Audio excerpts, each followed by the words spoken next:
Hello guys, உங்கள் பதில் தெரிஞ்சிருக்கும் ஏவியேட்ரு. நீங்கள் நினைப்பீங்க என்னடா அதான் ஆல்ரெடி ஆப் சேல் பண்ணியிருக்கேன் திரும்பி நான் இது நியூ வீடியோன்ட்டு. நியூ வீடியோ மட்டும் இல்லை, புது கான்செப்டோட தான் இருக்குது. ஏன் ஆப் சேல் பண்ண மாட்டேன் அப்படின்றது நீங்கள் எனக்கு வந்து இந்த நம்பரில் இது பண்ணுங்கள், நான் உங்களுக்கு எக்ஸ்பிளைன் பண்ணுறேன். இப்போ பார்க்க போகிறது தான் முக்கியமானது, ஃபண்டட் அக்கௌண்ட்டு. என்ன இது ஃபண்டட் அக்கௌண்ட்டு நீங்கள் யோசிக்கலாம்.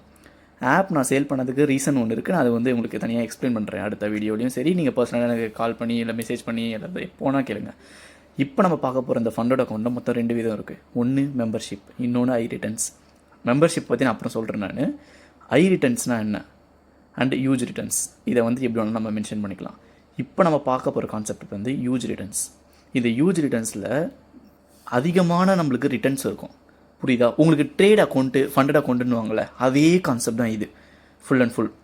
எனக்கு நான் ஆப்புக்கு பதிலாக நான் ஏன் இந்த ஃபண்டட் அக்கௌண்ட் கொடுத்தேன்னா, இது ரொம்ப செக்யூர். உங்களுக்கு உங்கள் சைட்லேருந்து எந்த ஒரு இழப்பு எதுவுமே இருக்காது. உங்களுக்கு நம்பிக்கை அவ்வளோ இருக்கும். ஸ்கேமர்ஸ் அலாட்டில் யாராலும் இது வரைக்கும் கொடுக்க முடியாத ஒரு இது வரைக்கும் இந்த சரௌண்டிங் இந்த வேர்ல்டுலேயே இது வரைக்கும் நீங்கள் ஏவியேட்டர் எடுத்து பாருங்கள், யாராலுமே ஃபண்டட் அக்கௌண்ட் தர முடியாது. ஏன்னா ஃபண்டட் அக்கௌண்ட் தராங்கன்னா அப்படி அவங்கக்கிட்ட மட்டும்தான் அந்த ஆப் இருக்குதுன்னு அர்த்தம். இந்த அக்கௌண்ட்டை அந்த ஆப்பு தரேன், அந்த இதுவை தரேன் அப்படின்னு ஒருத்தன் சொல்லுவான். அவங்ககிட்ட நீங்கள் எவ்வளோ கொஸ்டின் வேணால் கேளுங்க, ஆனால் ஃபண்டட் அக்கௌண்ட் எவனாலும் தர முடியாது. ஏன்னா அதோட அக்கௌண்ட் வந்து ஃபுல் அண்ட் ஃபுல் உங்கள் கண்ட்ரோலில் இருக்கும். நீங்கள் வேணும்னா அந்த காசு வித்ட்ரா பண்ணலாம். நீங்கள் அவனுக்கு பே பண்ண போகிறது கிடையாது. சரிங்களா? நீங்கள் உங்கள் கேமில் தான் இது பண்ண போகிறீங்க. உங்களுக்கு ப்ளே பண்ணி தர போகிறது மட்டும்தான் நாங்கள். உங்கள் காசு எங்களுக்கு வர போகிறது கிடையாது. உங்கள் இது போகிறேன் என்னடா இவன் அவ்வளோ ஃப்ரீயாக தரானா, அவ்வளோ நல்லவனா இல்லை. எங்களுக்கும் அதில் ரிட்டர்ன்ஸ் இருக்குது. இப்போ நான் ஒரு கிளிப்பை ஆட் பண்ணுறேன், அந்த கிளிப்பில் பாருங்கள். அதில் தெரியும் நாங்கள் வந்து எப்படி அதில் ப்ளே பண்ணுறோம், எந்தலேருந்து எப்படி எடுக்கிறோம் அப்படின்றது தான். இப்படி தான் உங்கள் அக்கௌண்ட்டையும் நாங்கள் ஹேண்டில் பண்ணுறோம். இப்போ நீங்களே பார்ப்பீங்க கீழே இருக்கிற அந்த இதுவை. இப்போ நான் இந்த ஃபோனில் எங்கள் ஆப்பில் இருக்கிற மாதிரி அதே மாதிரி 1.07 தான் போகும். இப்போ அதே மாதிரி அடுத்த அக்கௌண்ட் நான் ஸ்டார்ட் பண்ணுறேன். அடுத்ததில் காட்டுது எவ்வளோ காட்டுது நம்மளுக்கு 2.35x.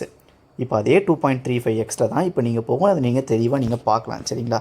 அதை வச்சே நீங்கள் இது பண்ணால் இந்த கிளிப்பில் இருக்கிறத பாருங்கள். இப்படி தான் உங்கள் அக்கௌண்ட்டை நாங்கள் உங்கள் கிட்டேருந்து ப்ளே பண்ணி அதுக்கான அமௌண்ட் தருவோம். அதில் நீங்கள் எப்போ வேணாலும் எவ்வளோ போகுது, நாங்கள் எவ்வளோ ப்ளே பண்ணுறோம், எவ்வளோ பெட்டில் எடுக்கிறோன்ற வரைக்கும் நீங்கள் தெளிவாக பார்க்கலாம். தெளிவாக பார்த்து உங்களுக்கு ஓகே, நீங்கள் உங்களுக்கு மொதல் 2 நாளே தெரிஞ்சிடும். ஓகே இல்லை நீங்கள் ஒரு நாளே உங்களுக்கு தெரிஞ்சிடும் உங்கள் அக்கௌண்ட் ஹேண்டில் பண்ணுறப்ப.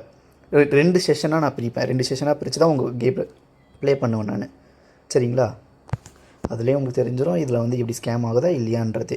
ஆல்ரெடி ஆப் வாங்கின எல்லாருக்குமே தெரியும் இது வந்து நான் ஒரிஜினல் தான் ஆப் வச்சு நீங்கள் ப்ளே பண்ணுறாங்க. ஸோ நம்பி இந்த ஃபண்டட் அக்கௌண்ட்டை நீங்கள் யூஸ் பண்ணலாம். ஓகேங்களா?